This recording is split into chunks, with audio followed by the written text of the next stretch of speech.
Advanced technology is being used here in the metro to expand healthcare. New tonight, our Marla Lundak reports how 3D printing is helping patients and surgeons alike. Omaha's Clarkson College is fluent in 3D printing. 3D printing actually can be used in several ways, just about anything you could think of. Blair Cosrich works in the school's 3D printing and training center of excellence. Whether it's helping a surgeon see something different that they haven't seen on scans of the patient's anatomy, to even educating the patient's family.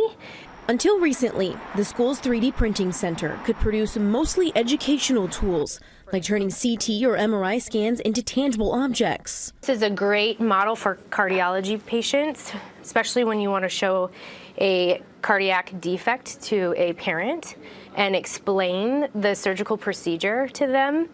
But a new partnership with 3D Systems, a medical device manufacturing organization, grants Clarkson FDA approval, allowing them to expand their educational programs and printing ability. In simple terms, they can now print devices that can touch and go into a person's body, and devices that help doctors plan surgeries.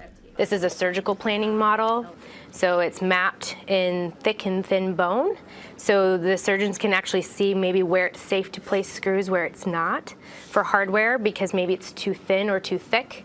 Cosrich says it's not just Clarkson who benefits from the 3D lab, but the whole community. They collaborate with other healthcare facilities and even vet clinics. She says they can help any patient who needs it. If a patient comes to us and out of pocket wants to pay for just something to take to their consult, they can do that and take that as an education piece to their consult, and we can provide that. On your side in Omaha, Marla Lundak, 6 News. Program